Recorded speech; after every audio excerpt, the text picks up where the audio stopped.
ఎవరైనా పని చేసినప్పుడు ఆ పని మధ్యలోకి వెళ్ళి మనం ఇలా చెయ్యాలి అలా చెయ్యాలి అని చెప్పామనుకోండి, మనకే అనుకుంటుంది ఆ పని.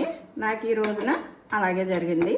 మా బాబు అయితే చక్కగా చేస్తున్నాడు పులావ్ అండి. మధ్యలో వెళ్ళి ఇలా కాదమ్మా అలా చెయ్యాలి, అలా కాదు ఇలా అంటే అది మొత్తం చిరాకు వచ్చేసి నేను చేయను నువ్వే చేసుకొని వెళ్ళిపోయాడు. చిన్నప్పుడు నేను కూడా అంతే, నేను చేస్తా ఉంటే మా అమ్మ కూడా వచ్చి ఇలాగమ్మా అలాగని చెప్తే మధ్యలో కోపం వచ్చేసి వెళ్ళిపోయేదాన్ని.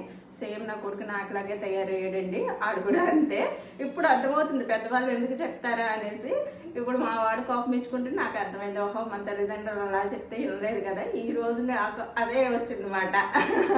ఇంకోండి పన్నీర్ పులావ్ అయితే చేశాను. ఇంకా మధ్యలో వదిలేసాను కదా పన్నీర్ పులావు, అలాగే పన్నీర్ కర్రీ కూడా చేస్తానండి. సూపర్ యమ్మీగా వచ్చింది. ఇప్పుడు ఇది పెట్టండి కూల్ చేయాలన్నమాట. ఇంకా పెరుగు చట్నీ, ఇంకా రైస్ కూడా పెరుగన్నంలోకి రైస్ ఉంటారు కదా, ఇంకా రైస్ కూడా చేస్తాను. పన్నీరు పులావ్, అలాగే పన్నీర్ కర్రీ, పెరుగు చట్నీ అండి. మరి మీ ఇంట్లో మీరు స్పెషల్ ఏం చేసుకున్నారు కామెంట్ చేయండి. పిల్లలు అంటే గుర్తుకొచ్చిందండి, రేపటి నుంచి 10th క్లాస్ ఎగ్జామ్ అయితే స్టార్ట్ అవుతున్నాయి కదా మన ఏపీలోని. ఏపీ ఏంటి తెలంగాణ ఏంటి ఏ పిల్లలకన్నా చెప్పేది ఒకటేనండి. టెన్షన్ పడకుండా ఫ్రీగా రాయండి. చదివిందంతా చదివేశారు కదా. ఇంకా ఈరోజు కొంచెం నైట్ అంతా మేలుకోకుండా కాసేపు పడుకుని మార్నింగ్ ఒకసారి వెళ్ళేటప్పుడు అన్నీ చూసుకుని ఎగ్జామ్ అవుతే టెన్షన్ లేకుండా రాసేయండి. అందరికీ ఆల్ ది బెస్ట్.